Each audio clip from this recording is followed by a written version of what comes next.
Hey guys, it's been quite a while since I've made a video. I'd say probably a couple of months now.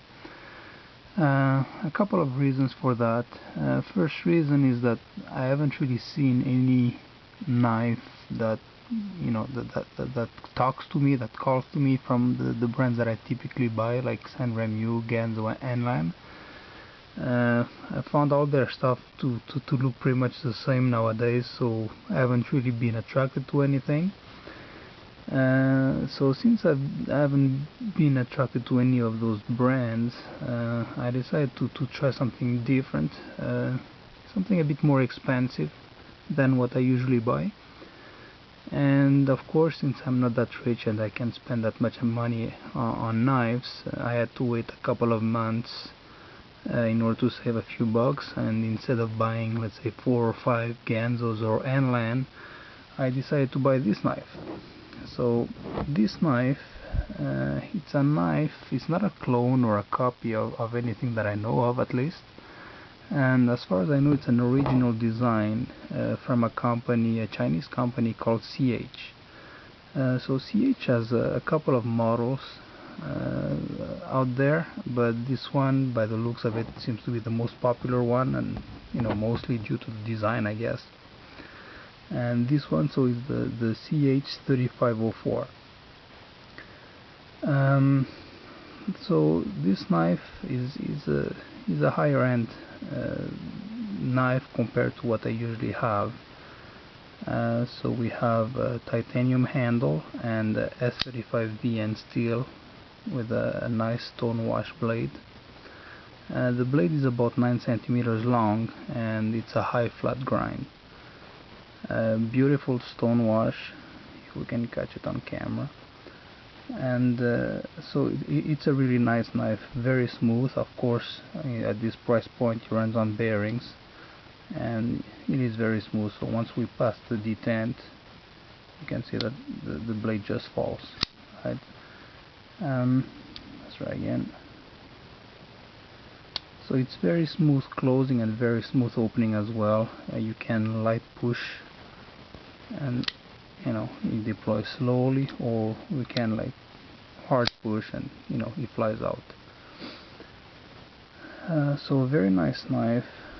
I love the look of the blade, and of course S35VN steel is as good as it gets nowadays, at least in this price range. The show, of course, is the handle, and my video quality is not that great, so if you like the look of this knife, I highly recommend watching a couple of other YouTubers that have reviewed this knife. One of them is CH3504, another one is Wavester64, and the last one is Love Them Knives. They have in-depth review of this knife, and since their video quality is better than mine, you'll be able to appreciate to better appreciate like the workmanship of this knife. So basically, as you can see, the pattern is a skeleton. So I understand that some people might not be attracted to this knife just due to this pattern, and typically I'm not a fan of skeletons neither, but I just thought that it suits this knife pretty well. And what I liked is just like the machining on this knife is pretty amazing for the price that I paid. So I don't know if we can see on camera, but basically there's 3 types of finishes on this knife.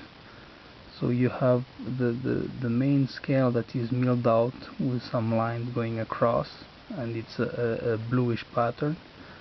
Then you have this portion here of the head of the skeleton that is sandblasted and anodized to a purplish color. And then you have raw titanium that makes the feature of the skeleton. So 3 finishes on the front.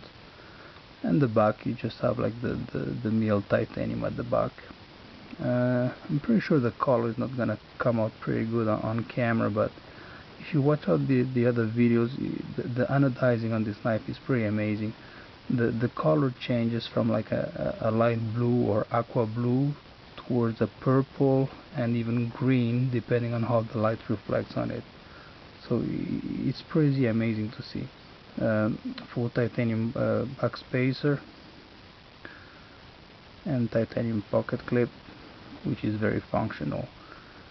So yeah, so this is one of, I wouldn't say it's my most expensive knife, but it's the second most expensive knife that I have. I paid $75 on DHGate for this one from the seller called Sarila, and the transaction went very smooth. I was happy that this knife made it to Canada. I was kind of worried that they would seize this knife, since I've had problems with the Canadian customs in the past, but no, luckily it made it safely here. Yeah, action is just excellent. So value for the money. I know this is more expensive than what I typically review, but I don't think, like, if you're okay with the skeleton pattern, it is pretty hard to beat, to find a knife that is full titanium, anodized, machined like this one is machined, with S35VN for $75. In terms of like quality of materials versus price, I haven't found a better deal than this yet. But yeah, of course you need to be okay with the pattern. I really love this knife. You know, it's everything that I was hoping for. Unfortunately, I don't know if some of you noticed, but it looks like I've been a bit unlucky on this one, and I got one of the Monday batches, like I like to call them.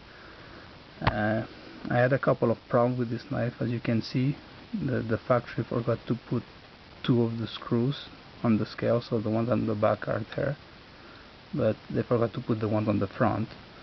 And the other problem, and I don't know if we're gonna see it on camera, but basically there is a machining mark that goes across. Oh, I think we can see it here. It depends on how the light hits it, and it goes across like this.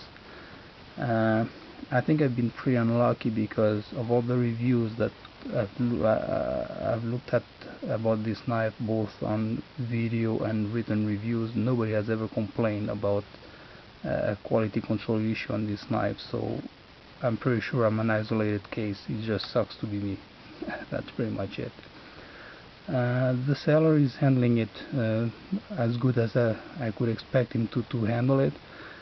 He offered me a couple of options. One option would be to send the knife back, and he would send me a new one, but shipping a knife like this from Canada to China would cost me almost as much as the knife, so that wasn't a great option for me, if I wanted tracking, of course, but I wouldn't ship this knife back to China without tracking anyway. And the other option that he offered me is to give me a $10 discount, so he gave me like $8 off, and he will ship me the screws. So, you know, I'll have the screws, they'll be okay, and I guess I'll have to live with this like machining, a bit of a machining imperfection. But I figured if I use this knife and carry it in my pocket, it's bound to, you know, gain a few scratches like this anyway, so, you know, it is what it is. I would have preferred the knife to be perfect. It's not the case. You know, what can I do? So here you go, guys. A bit better knife than I usually have. Very happy with it, and you know, one of the best knives that I have in my collection. So I hope you enjoyed the video. Okay, bye.